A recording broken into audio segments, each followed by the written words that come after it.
As the EU enters its twilight years, recent statistics paint a vivid image of decline. Average people, especially children, increasingly face impoverishment, social exclusion, and material deprivation. 54% of people with disabilities can't make ends meet. Able-bodied citizens of the same age aren't far behind at 43%. 20 years of stagnant GDP growth. Real wages, slowly recovering from COVID, remain well below their pre-COVID levels due to greed-fueled inflation. Between 2021 and 2023, energy prices surged by 63%. The ravages of deindustrialization have led to unemployment rates as high as 20%, and the manufacturing sector's value to the EU economy has dropped to just 16%, leaving hollowed out communities, much like those in the US Rust Belt. To make matters worse, a resurgent and violent right wing is gaining power, war between Russia and Ukraine is raging on its borders, and as a US vassal organ, they continue to aid Israel's genocide of the Palestinian people. In short, Europe is in crisis.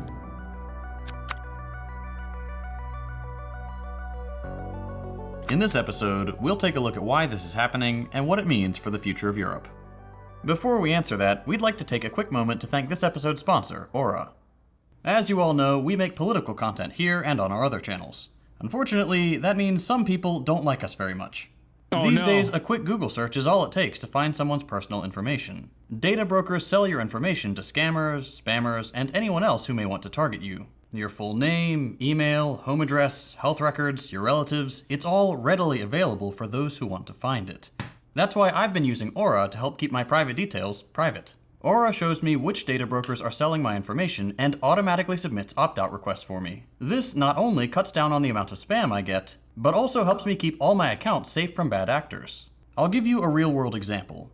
AT&T recently revealed that over 73 million customer records, both existing and former customers, were released on the dark web. They recommend that those affected change their passwords, monitor account activity, and consider fraud alerts or credit freezes from credit bureaus. How about Switzerland? Are they also doomed? I don't know about contemporary. I don't know enough about contemporary Swiss politics, but I will say Switzerland has always been Switzerland and will continue to be Switzerland. Do with that information what you will. I don't know. Maybe look into the Swiss history during World War II. And I saw a hate video about what? I'm Swedish. I saw a hate video about what? Was a huge breach, but I don't have to worry. Aura does all of this for me. And best of all, I don't have to download a bunch of different apps just because some company couldn't keep my data secure. I value... Is this decline also prominent in Asia?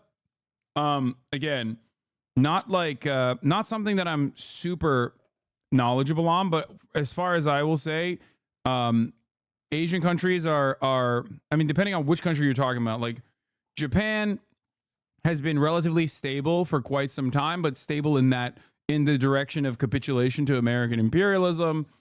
I don't see that like turning, I don't see that attitude shifting anytime soon, but it never had a lot of mobilization in the other direction. But like Vietnam, as far as I understand, is not susceptible to these kinds of right-wing shifts, but someone can speak on that better. Obviously, China is China and entirely removed from this conversation. Modi in India is a whole different story. Like, it's not, when I talk about the Western world, when I talk about the Western sphere of influence, the imperial core, and the right-wing shift that you're experiencing, it's definitely different than Asian countries. It's definitely different than the global South and like political mobilization happening in the global South and second world nations and certainly third world nations, like I mentioned. So it's very different. I think there are certainly tremendous issues in a country like India. A lot of issues in Pakistan, a lot, but they're different than what we're talking about. I can't make like a broad sweeping generalization in the same way that I can for like the EU bloc. And even within the EU bloc, when you dial in to an individual country and their domestic affairs and their foreign policy, there's obviously still going to be differences, but like there is a broad momentum, an attitude shift in one direction that you can, in relatively reductive terms, cover across the board, because it's like a different, I would say it's the same It's a very similar. It's a very similar thing that's happening in all these countries with their own personal flavor.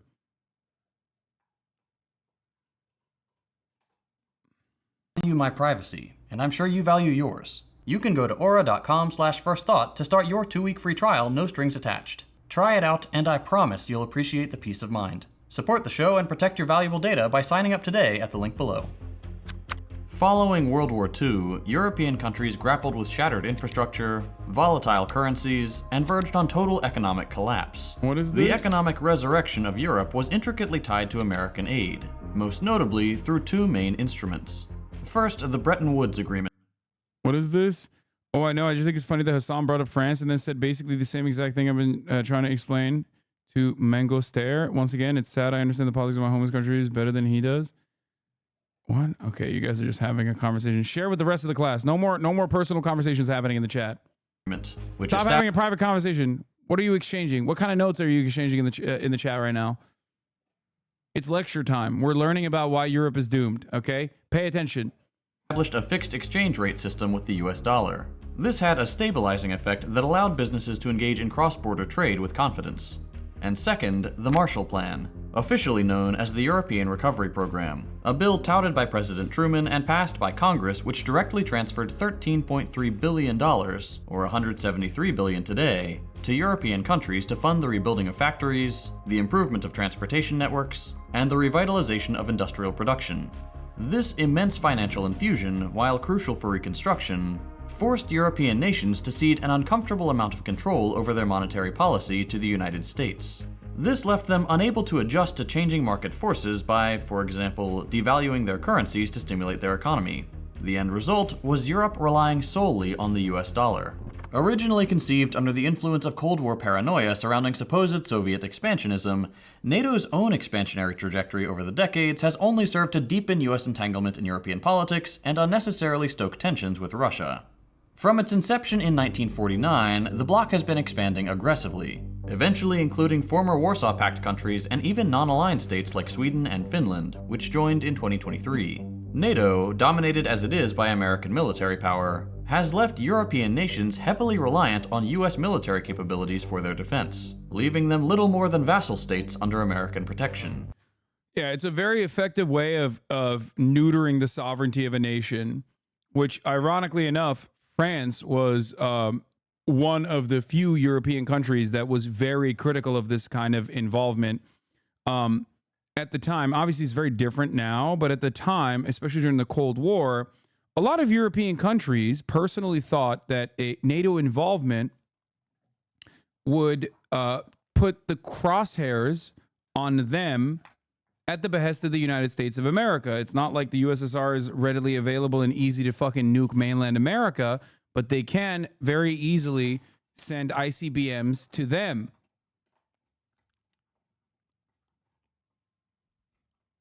That was one of the major reasons as to why they were like, well, we don't want to get the smoke from the USSR at all. And that alignment, albeit they were, happy to receive Marshall Plan dollars, they still recognized that their own personal sovereignty was going away, as they were, in the words of JT here, effectively becoming vassal states for the United States. This coercive, asymmetrical relationship of military dependence has led the US to intervene in European politics in overt and covert ways, exemplified by a CIA campaign called Operation Gladio. During the Cold War, the CIA and their British counterpart MI6 established a secret paramilitary network, operating under the umbrella of NATO, which operated across Western Europe to resist a potential Soviet threat. These paramilitaries, stationed in Italy, France, Belgium, West Germany, the Netherlands, Greece, Switzerland, and Sweden, harbored stockpiles of weapons and explosives, with some... Now remember, something to consider here. Post-World War II, right, America quickly shifted their attention, the crosshairs, to a much scarier problem: socialism. Growing socialism, trade unionism, the momentum in the aftermath of World War II was leaning in that direction. Why? Well, because even in formerly fascist nation states, and certainly all of the other countries that either succumb to the Nazi governance or personally resisted against the Nazi governments, all of the guys that were fucking part of the alignment, part of the allied groups in every single one of these countries that we mentioned were obviously either sympathetic to socialism or directly socialist themselves, or social democrats or trade unionists. Those were the most popular, that was the most popular game in town because the Nazis had lost. They were brutal. They were repressive. And therefore, people were understandably very excited at the prospect that like the resistance was successful. They were like, well, you guys are the ones who saved us. If you recall, in the immediate aftermath of World War II, when French people were specifically polled on who shouldered the greatest burden in defeating the Nazis, overwhelmingly the French population saw the USSR as the major responsible party for defeating the Nazis, because it's true, right? They took a heavy toll. 27 million people died in the USSR fighting against the Nazis. So America had a unique problem. They wanted to enforce their influence and quickly take advantage of the destabilization that was occurring in Western Europe. So they implemented the Marshall Plan, obviously, in an effort to rebuild Europe. America itself, far removed from the immediate damages of the conflict because they were so far away from where it was happening, did not have the same economic struggles of redevelopment that, for example, the USSR would go through. So they took advantage of they took advantage of their fortuitous geopolitical position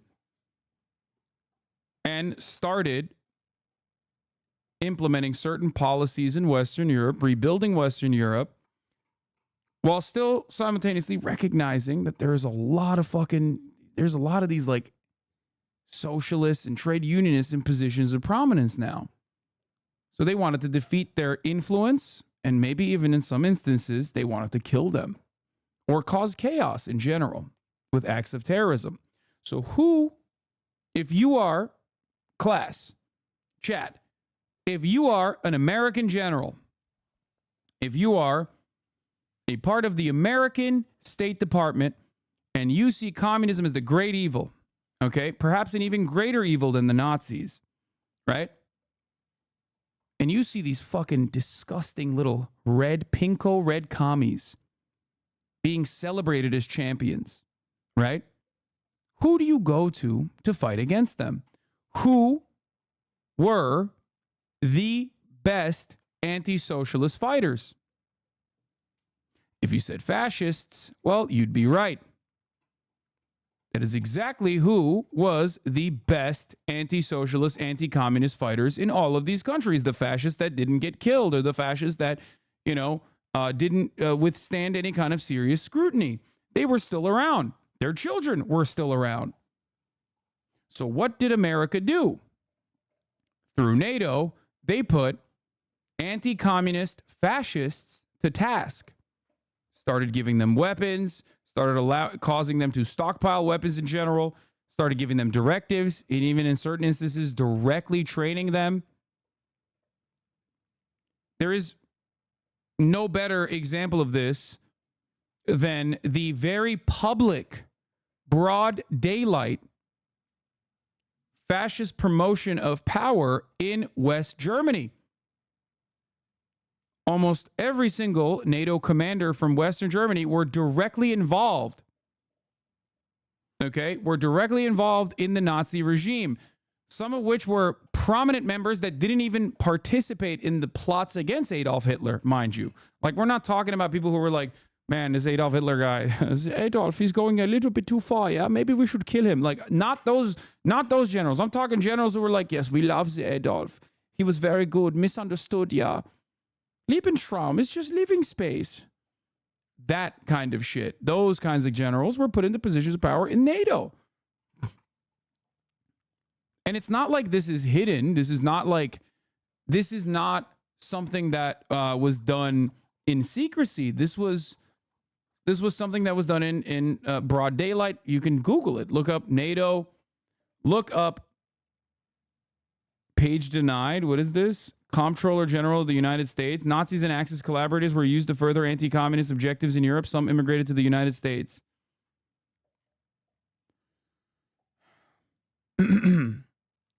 No, it's not Paperclip. Paperclip is different.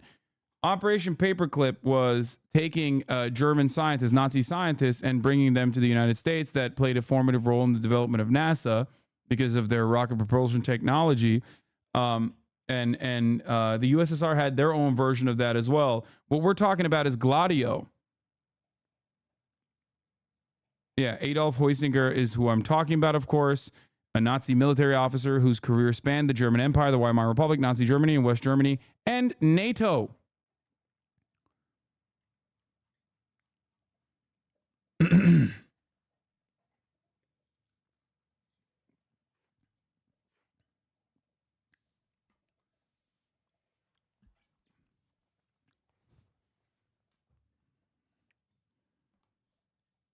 Yeah.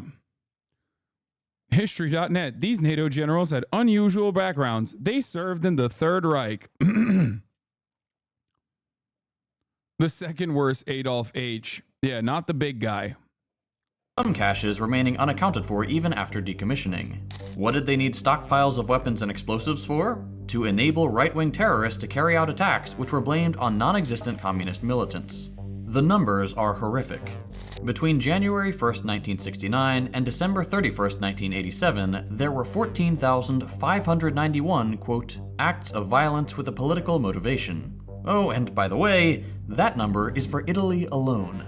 The Piazza Fontana massacre of 1969 marked the beginning of the violence.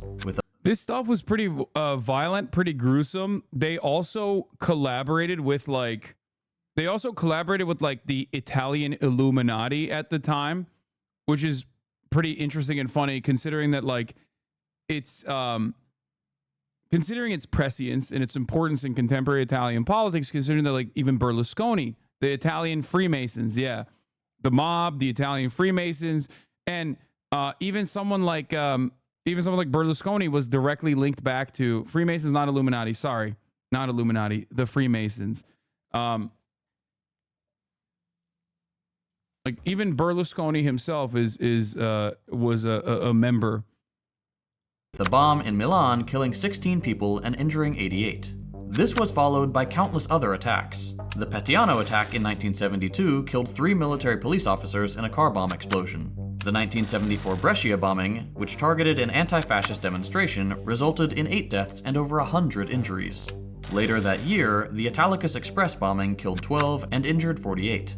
But the most notorious incident occurred on August 2nd, 1980. A massive explosion ripped through the Bologna railway station, killing 85 and injuring 200. Hopefully this gives you a taste for how far US-aligned European countries are willing to go to appease the US. This loyalty isn't surprising since the US handpicked the leaders of Italy, France, and Greece in rigged elections in the 1940s. In Greece, when the British and their 40,000 troops found themselves unable to crush the communists there, they turned to the United States. And Greece became the first victim of and the model for the Truman Doctrine, which was a US policy to shape the course of European politics to align with American interests and, quote, contain communism by any means necessary. In France, Ambassador Jefferson Caffrey made it abundantly clear that economic aid to France was contingent on the exclusion of communists from the government, despite their overwhelming popularity in the 1946 elections. And so back home, the U.S. was airing anti-fascist programming, yet shamelessly using far-right militias and groups to flesh out communists. Some things never changed law. No, they weren't. At this point, this is post-World War II, so they weren't airing anti-fascist programming at all. You're thinking pre-World War II when they were doing that. Post-World War II, they were not. At that point, post-World War II, we're talking any kind of movement, any kind of trade unionist movement, any kind of socialist movement, any kind of demonstration is seen as like communist nonsense, including but not limited to the civil rights movement. As a matter of fact, one of the major criticisms against Martin Luther King Jr. was that he was a commie. He was a commie agent and a collaborator. if you recall. So at that point, the United States attitude from in its domestic affairs absolutely had absolutely swung in the fascist direction, anti-communist direction. In Italy, the CIA secretly funded political parties to the tune of $5 million a year to prevent a communist electoral victory in 1948. Speaking of 1948, the most shameful, destructive, and glaring example of EU vassalage to the US is their historical and continued support for Israel and their massacre of the Palestinian people. Many EU nations have supported and funded Israel since its founding. Let's take a quick look at their recent activity. The primary means by which the EU renders financial assistance to Israel is via funding programs such as Horizon Europe, which is allocating...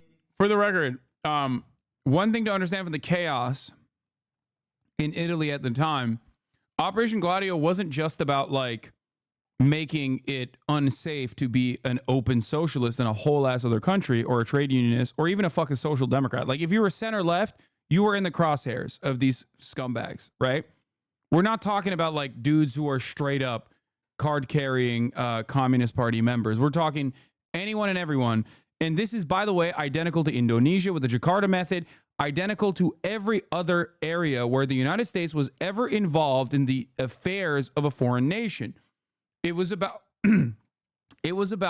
wiping out any and every group that the fascist far right the fascist far right government would consider a problem. In Indonesia, student protesters were a part of it. You know what I mean? In Indonesia, gay people, student protesters, like, you know, queer liberation organizations, all of that.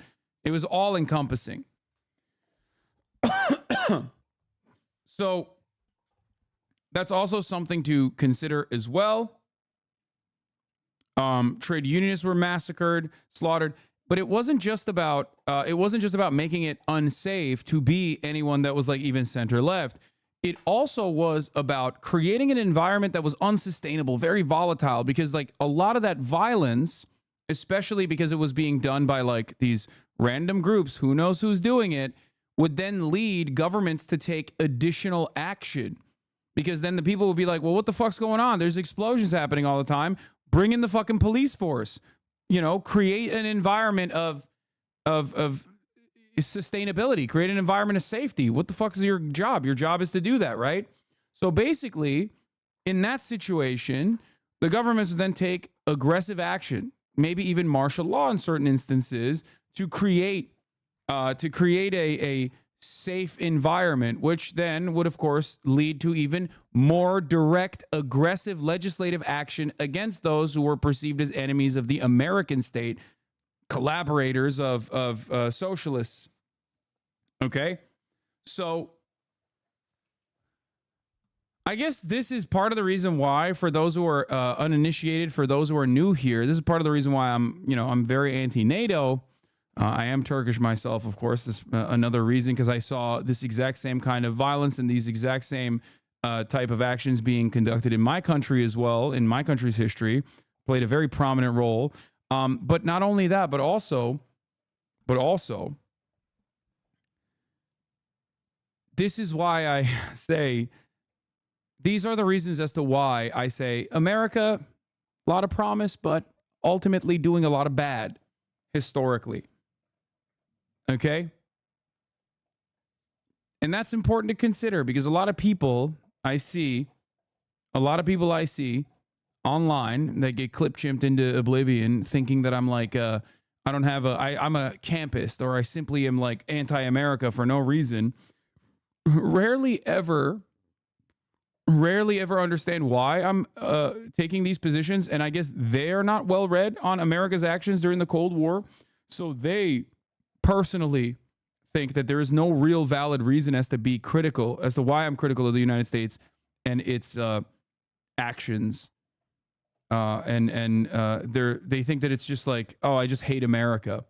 It is reactionary thinking to assume that. You are basically you're basically bludgeoning your head with anti-intellectual thought in order to justify your position. when you go, oh, dude, you hate America. It's something that you hear, that you used to hear from right-wing reactionaries all the time. It's something that I've heard a million times over. If you don't love it, leave. You are an anti-American piece of shit. Fuck you. From the likes of Steven Crowder and their fan bases. Now, as America's empire crumbles a little bit, or its like soft power capabilities diminish every day in broad daylight, as we see what is going on in the world, and our hegemonic superpower status is like called to question. Okay, you see a lot more people that recognize those contradictions and start feeling anxiety. Okay, start feeling a sense of insecurity and a sense of anxiety, and then they turn around and also engage in this reactionary framing from ostensibly what you would consider to be the liberal side, the left side of American politics. That's why you see a lot more liberals also assuming that exact same position that you would only hear from, you know, right-wing shitheads 10 years ago. But what about China, Hasan? Great question. The what about China was, back in the day, what about the USSR? That was precisely what this campaign was. You are watching the what about USSR and all of the violent actions that unfolded at the behest of the what about the USSR question. An eye-watering 111 billion euros in grants through 2027. While it's not clear whether the entire sum is going to Israel, the fact that they're getting anything is horrifying. It's already funded 1,600 Israeli research and innovation projects between 2014 and 2020. As far as individual EU member states are concerned, Germany is the second largest exporter of arms to Israel, to the tune of $353 million in 2023 alone. This funding and sale of arms makes Germany as complicit as the United States in Israel's countless war crimes, decades of human rights violations, and the ongoing genocide of the Palestinians. In recent events, the Russia-Ukraine war shattered the EU's tenuous grasp on energy security. The EU's heavy dependence on Russian energy exports, natural gas in particular, suddenly became a crisis nearly as dire as the war itself. To give you an idea of how insecure the EU's energy supply was before the war, in 2020, over 85% of the gas consumed in the EU originated from external sources, with Russia accounting.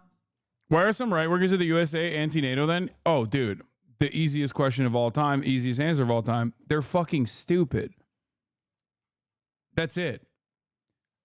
That's why I personally love right-wingers who now love Russia, because like their entire lives, they've been convinced that the USSR is the great evil, right? And then all of a sudden they get into a fucking Telegram channel with a couple FSB operatives in it being like, yes, Vladimir Putin is doing great things. He's killing trans people. He's invading a special military operation in Ukraine because Ukraine is gay. And they're like, hell yeah, brother, I love Russia now. I fucking hate NATO.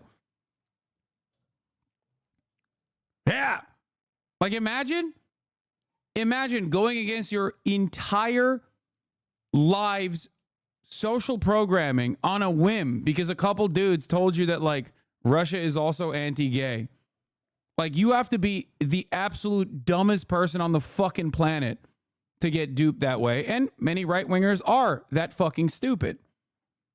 So that's the answer to the question, why are some right-wingers in USA anti-NATO then?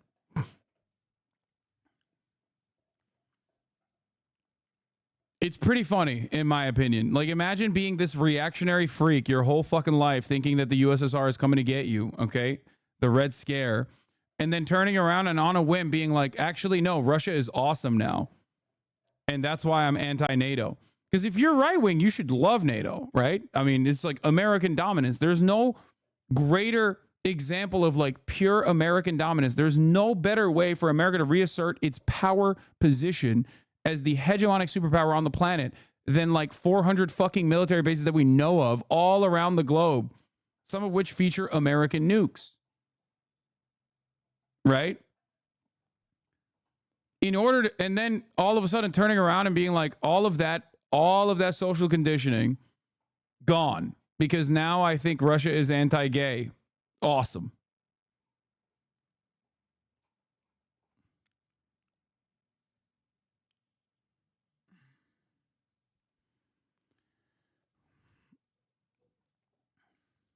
accounting for a staggering 48% of total imports. Pre-war projections showed that, because of declining production in the Netherlands, imports of Russian energy were due to increase in the coming years. Then Russia invaded Ukraine, and the war triggered what might be the worst energy crisis in the EU's history.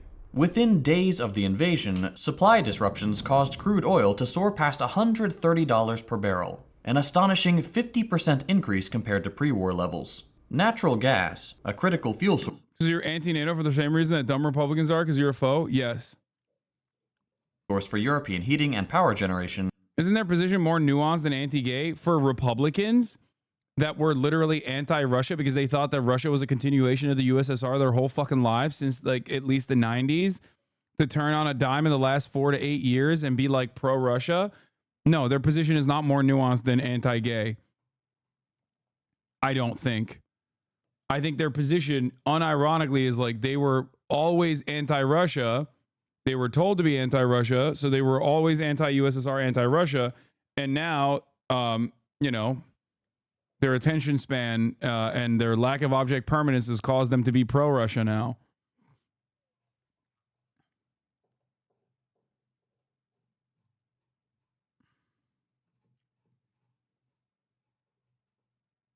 Do you drink or Diet Mountain Dews at room temperature? Fuck no. Fared even worse. Panic buying gripped nations heavily reliant on Russian gas as complete cutoff seemed ever more imminent. According to the European Central Bank, prices skyrocketed by 180% in the first 2 weeks. To make matters worse, in September, a series of explosions in the Baltic Sea destroyed vital pipelines known as Nord Stream 1 and Nord Stream 2, built to transport natural gas from Russia to Germany. I saw some people on a Reddit, like a subreddit thread that I saw on Hasan _Piker, arguing that I was wrong for laughing at the notion that Russia had blown up its own pipeline. The subreddit thread was not from when the Nord Stream explosion happened. It was from yesterday. There are still people who literally hit that line that like Russia did it to themselves after numerous investigations have been concluded on the matter. Wow. Like, they post my W's as L's over there. I don't know what the fuck's going on. While investigations into the incident are ongoing, the country with the most motive and ability to carry out such an attack was and remains the United States, despite vague claims from US and German officials that, quote, evidence points toward a Ukrainian-backed group or a pro-Ukrainian group operating without the knowledge of the leadership in Kyiv. While the initial frenzy has somewhat subsided, the war's influence on energy prices continues to hobble the EU. As of late 2023, natural gas prices remain around 11% higher than pre-war levels. This increase has had a ripple effect throughout the European economy, driving up the cost of goods and services and squeezing household budgets. The energy price surge has become a rallying cry for European leaders to work together to accelerate the transition to renewable energy sources like wind and solar, and to diversify their supplier base by seeking reliable, alternative sources for gas imports to lessen dependence on Russia. Unfortunately for the EU, they appear to be trading dependence on Russia for dependence on the US. In 2022, the EU saw a massive 70% surge in LNG imports from the US compared to the make a divorce joke right now. I'm being divorced right now. Luckily, I have a prenup. Also, I was the one who cheated, but that's another story. Bro, don't fucking admit that. But I'm glad you have a prenup, King. I'm glad you have a prenup, King. I'm sorry you're going through that, okay? That's right, brother. I'm fucking pro. Listen, I'm pro sticking it to the man. And the man being family court, okay? The only aspect of American society. Well, not the only aspect. Men are under attack everywhere, but certainly... most salient in the family court structure. Let me tell you something. Okay, don't admit that you cheated, though. The previous year, the US wasted no time seizing the vacant market share in the first 9 months of 2022, snatching up 44% of the total. While this rapid shift helped the EU meet its immediate energy needs, US companies are now raking in enormous profits, with estimates suggesting a single LNG shipment could return as much as $150 million. It's price gouging on an international scale, made possible by the US essentially holding Europe hostage both militarily and economically. Despite recent moderate increases in defense spending, Europe's militaries remain ill-equipped and disjointed, impeding its ability to act with common policy and purpose. Europe's NATO members have not been meeting their funding commitments, falling short of NATO's 2% of GDP target, only allocating 1.6% of GDP to defense, compared to the United States. Would you agree that the notion that Israel's genocide in Gaza has held Russia geopolitically feels like they were massively isolated 2 years ago? I mean, massively isolated by the West, but not necessarily massively isolated at all if you consider all of the other countries that, to varying degrees, have been like pro-Russia or uninterested overall in Russia's actions that are unjustifiable in Ukraine. But yes, I do think that the attention shifted very quickly to Israel and defending Israel's offensive genocidal campaign in Gaza. And yes, it is another fucking gift to the Russian invasion. One, you make it even more politically costly to defend Ukraine, which, you know, it wasn't really about defending Ukraine ever. Let's be for fucking real. It's about weapons shipments and also, you know, selling the entirety of the Ukrainian economy at pennies on the dollar to Western interests. However, yes, it's a wonderful opportunity for Russian envoys to turn around and be like, you don't like what we're doing in Ukraine? Look at what you're doing. You're doing genocide. You're doing genocide in Gaza and you're defending it. Fuck you. It's great. That double standard line plays, that same hypocrisy baiting works really well, even in the global stage like that.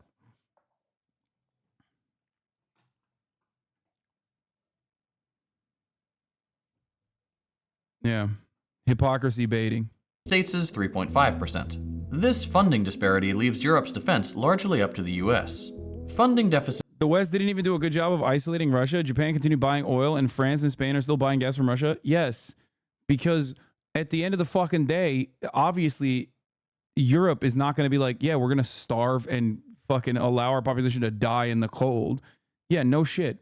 All it did was basically, I think the guys that made out like a bandit from Russia's invasion of Ukraine and the political and economic isolation that Russia was supposed to withstand from the Western world with American-backed sanctions, the real fucking winners in that situation were Kazakhstan and like India, you know what I mean? Which created secondary markets. They don't even see ads at the top of the hour, and now they're getting now they're basically filtering all of Russia's trade. It's wonderful for them, you know what I mean? Think about that. I mean, Kazakhstan, major Kazakhstan W, major India W overall. It's a phenomenal boon for their economy.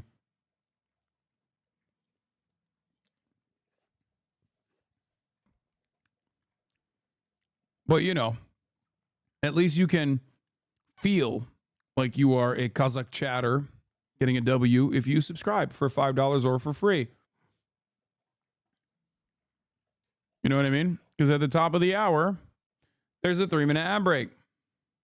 Also, economic isolation from the West doesn't mean much anymore when Russia can simply turn to China. Yes, there's also that.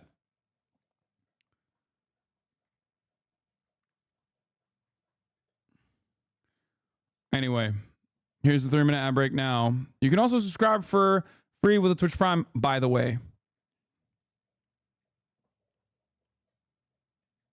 Aside, the European Defense Agency characterizes European armed forces as boutique. Russia has not been weakened militarily or economically by the proxy war. Meanwhile, Ukraine is destroyed. That's also an insane statement. I'm sorry, but the idea that Russia has not been weakened militarily or economically by the proxy war is fucking nuts. Okay? What the fuck are you talking about? Finland and Sweden joined NATO. That's a insane L for Russia. I talked about this briefly a couple nights prior when we were first talking about the Kharkiv offensive. That's crazy. That's a crazy statement. While Russia is doing better than the projections that they placed upon Russia's economy, that still doesn't change the reality that like they are definitely taking major fucking L's, both militarily and also economically in general. The real W would be to operate on similar boundaries to China and strengthen your relations, your trade relations with European nation states that obviously desperately need your energy. instead of invading Ukraine. But that's a whole different story. This is insane. They've lost hundreds of thousands of soldiers and massively depleted their Soviet inheritance of armored vehicles, which will take decades to replace. Well, decades to replace, but also a lot of money for the Russian military contractors as well on that front. But yes, to say that like Russia hasn't taken an L in this is ridiculous, in my opinion. Especially when you have to look at the opportunity cost. You have to look at like what they could have done. And what they could have done is like I said, the Chinese modus operandi. Just kick back. Let the West fall on its own, on the weight of its own contradictions. And they didn't do that. And they actually, in my opinion, gave a lot of life to Western imperialism and Western dominance, like one final big push for America. A major, major gift, in my opinion, to NATO generals. Major gift. Russia has nationalized large parts of their military industrial complex and other parts of their economy due to this war, partially staving off huge problems. Yes.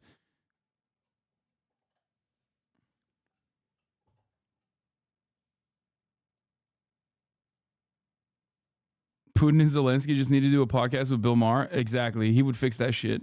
Militaries, primarily due to their lack of standardization and interoperability. Analyses by Carnegie Europe reveal critical capability gaps, particularly in the Russia-American dynamic is closely is not dissimilar to like the Democratic Party and the Republican Party, okay, in America. On the one hand, you got the Republican Party further and further pushing right, offering a gift to the Democratic Party by like being like, no, we will take away your civil liberties, right? Showing the American population like, oh no, if you want to get an abortion, we're going to kill you. And then the Democratic Party turns around and is like, no, you don't understand. Actually, we're still going to fucking beat up protesters and we're still going to fucking fund and facilitate Israel and do all the shit that like Trump was doing that you hated when Trump was doing it, that we ran against. And it's a similar dynamic. Russia gives a gift to the Western world, to NATO and to America in general by invading Ukraine. Hundreds of thousands of people dead, millions displaced. Then America turns around and returns the favor by funding and facilitating Israel's genocide. And then they remind everyone like, yeah, Russians are the bad guys for sure in Ukraine, but like also don't forget we are the bad guys, okay? We're the big bad. Okay? Time is done over. I already ran the top of the hour ad break. In air and ground forces. Outdated fighter jets and limited pilot training, as well as the lack of robust armored divisions, make large-scale ground operations highly ineffectual, if not outright impossible. All of this is exacerbated by crippling dependence on the United States, severely compromising Europe's autonomy. Europe's economy is similarly not in great shape. Eurozone GDP growth is only averaging 1.8% annually, which means it will struggle to compete in the long term with both a resurgent China and the declining US. Break in there, what? Despite this, the rich, as usual, have found a way to greatly increase their wealth, contributing to an acute rise in inequality. 1 in 5 adults in the EU are at risk of... Did you talk about how NATO is contemplating sending military advisors or trainers to Ukraine? Oh, dude, that's remember Vietnam? Isn't it ironic that we were talking about how Ukraine will be Russia's Vietnam, only to turn around and turn it into our Vietnam? That's great. Another somber reminder that we won't learn from our very own lessons from not that long ago. Except this time it's like Vietnam with nukes. Both parties involved in the conflict have nukes. Poverty or social exclusion. Even though much of Europe is seen by Americans as a socialist hellscape, the reality is that capitalism has gutted the moderate gains of social democratic policies, causing a spiral into poverty, with children most at risk, even in countries with robust safety nets. This is likely in part due to real wages being projected to continue to fall below pre-pandemic levels. This trend is exacerbated by the soaring energy prices we discussed earlier. In addition, there are regional disparities in economic performance, such as unemployment rates hitting 20% in Spain. These challenges can compound the obstacles people face, sometimes in unique ways, and they resist a one-size-fits-all liberal solution.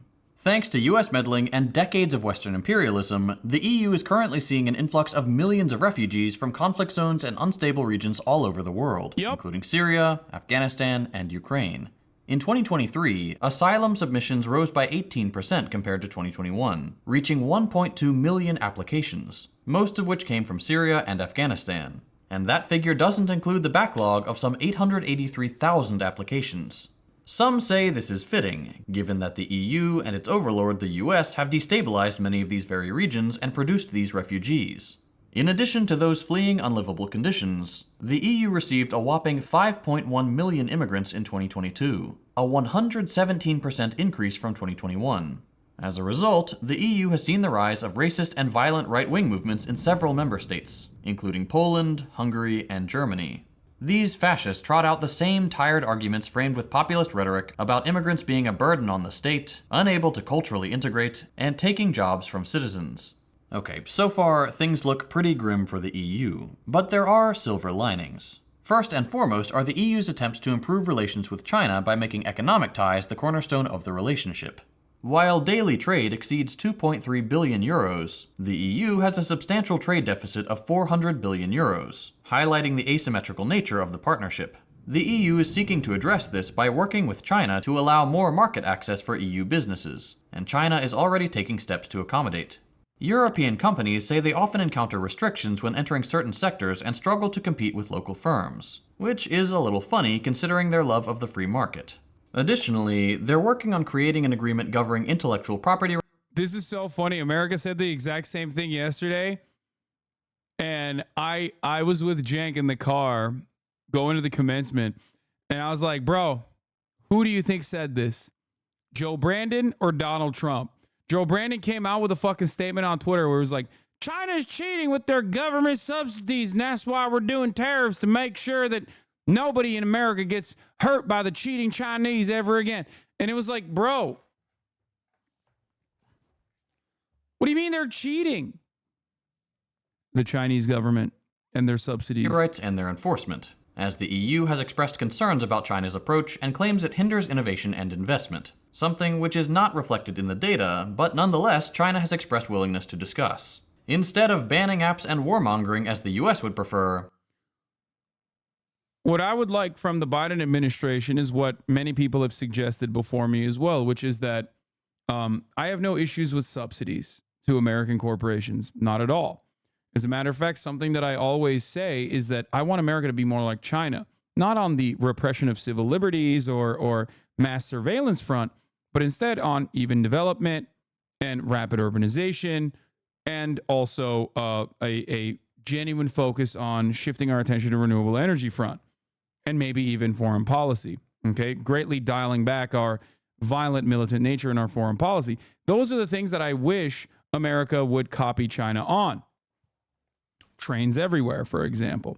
Now, having said that, I don't have an issue with subsidies at all.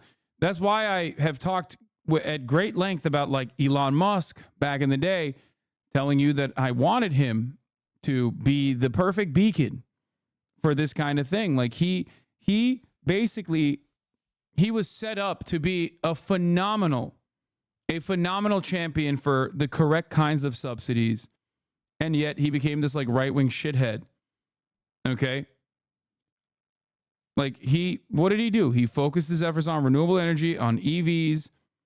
And even if you listen to what he had to say before this, like, further and further right-wing slant into like becoming basically like an NFT hawker. The idea was the things that he claimed he was interested in doing was basically like, not what he actually did. Focus on what he said he was going to do was basically try to fucking modernize public transit, right? If you were to believe him. Even though the entire time he was just using that to position against existing public transit and existing development projects for public transit, while also being insanely anti-union. So, and failing along the way regardless.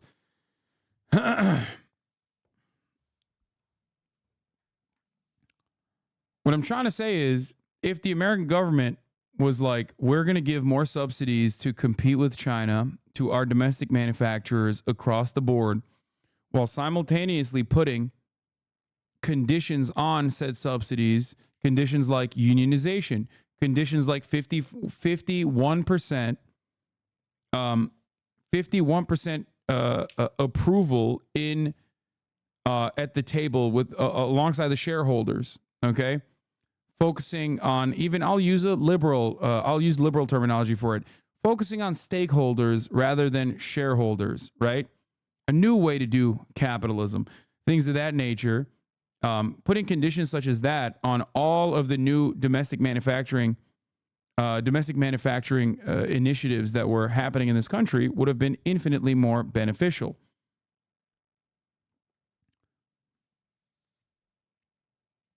We didn't really do that, though.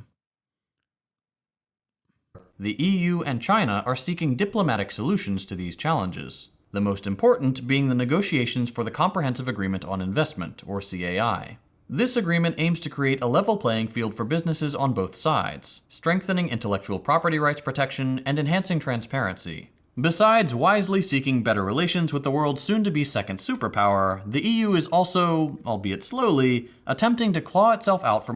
What's the difference between a stakeholder and a shareholder? A stakeholder is every single person, including like the productive forces, whereas a shareholder, it's a way to be like socialist adjacent without actually doing real socialism.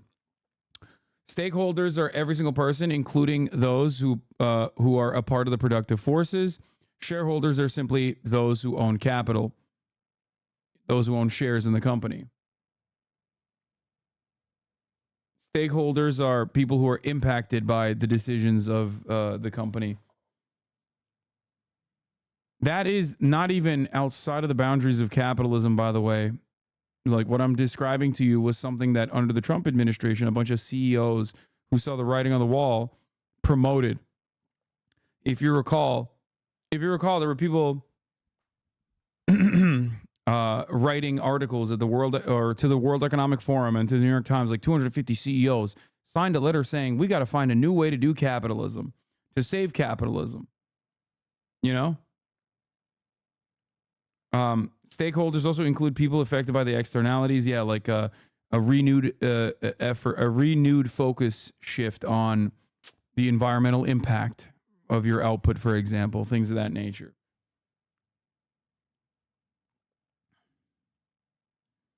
Stakeholders, anyone who may be affected by a company's actions, negative or positive, such as consumers, competition, also including employees and those with ownership in an organization. Shareholders have monetary investments in the company.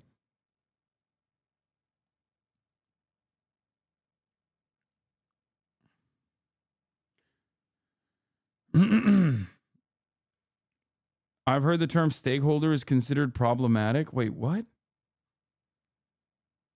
Dude, I don't fucking know what that is. From under the weight of US influence. Geopolitical tensions, notably Russia's war with Ukraine, have reinvigorated debates on Europe's autonomy and the role the US plays in perpetuating conflict and antagonizing other nations. The EU has begun to voice serious concerns about US reliability, one notable example being French President Emmanuel Macron, who has strongly advocated for reducing dependence on American arms and enhancing Europe's military capabilities. The US seems to be toying with a serious disengagement from Europe. Yeah, stakeholders, just a way to obfuscate labor versus capital. Just finished business school, lol. Yes. And even that's a bridge too far is what I was trying to say. Because that's not stakeholder capitalism versus shareholder capitalism is still absolutely firmly placed within the boundaries of capitalism, which of course is a bourgeois-run economic structure that benefits capital owners regardless. It's basically a whitewashing initiative of the same dynamic, the same contradictions that exist under capitalism, and yet even that is considered a bridge too far for many capitalists who have grown fat under the current way of existing.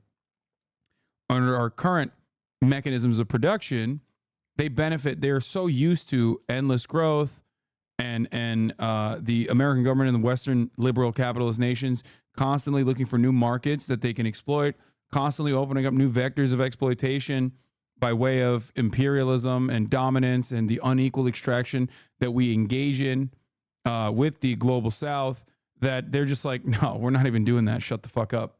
That's commie talk, even though it's not. It is a way to try and preserve capitalism in the same way that welfare was seen as a reasonable middle ground when the USSR existed in an effort to basically continue extending the lifeline of the capitalist mode of production.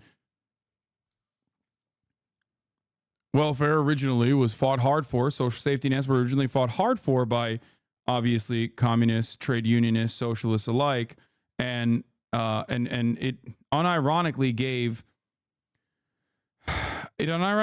capitalism an extension, an additional lifeline, so that it could not succumb under the weight of its own contradictions. And yet, given the interest of capital owners and their endless need for growth, and also given the reality that profit rates do tend to decline, people still, those who are in positions of power, capital owners, still very much advocate against their best interest. And instead of continuing capitalism, instead of trying to breathe life back into capitalism, they want to make things worse and worse until the structure collapses. And in that collapse, as things stand currently, because there is no counterbalance, no counterweight to capitalist forces, all we will see is fascism. That's where you're at now. Fascism is a way to maintain order as capitalism decays. Driven by an enthusiastic pivot towards Asia as part of the Biden regime foreign policy strategy, the EU sees the writing on the wall and would be wise to That's why you still got motherfuckers like this. Communism sucks. The only thing he's good at is starving the population under it. You shouldn't be a communist. I shouldn't. You're right. You know, I'm rich. I could very easily just drop everything and become a fucking capital owner and allow capital accumulation to happen. So you're right. I shouldn't be, but you, Persian soldier, you probably should. It's just pure self-interest for you. Think about that.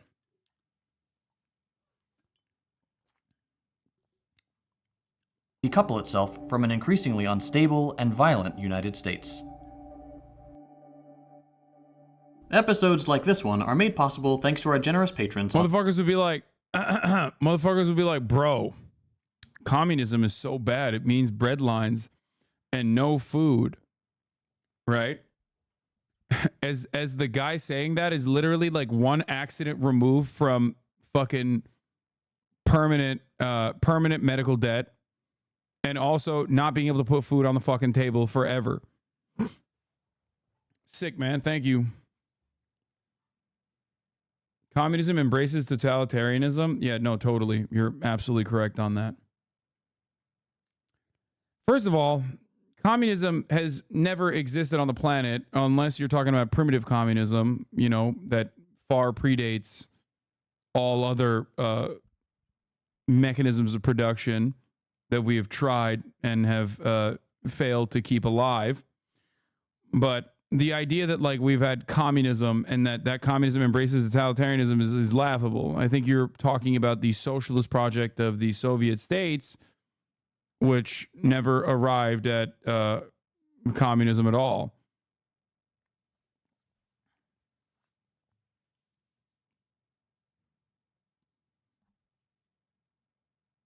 The goal is to evolve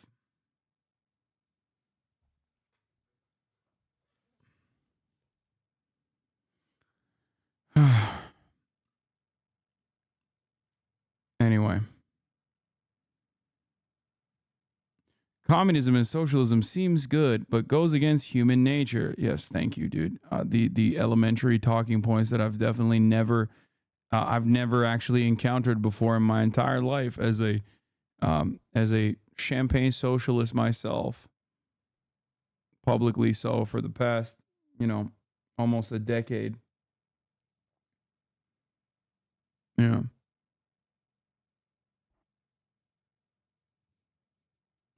This right here, in the most debate bro terms, is the naturalistic argument. It's a fallacy. You're doing a logical fallacy. There's nothing natural about fucking skyscrapers, okay? There's nothing natural about getting in a fucking tin can and flying from New York City to Los Angeles in a span of 4 hours. All matter of human existence is literally dominating nature. Okay? The fuck do you mean?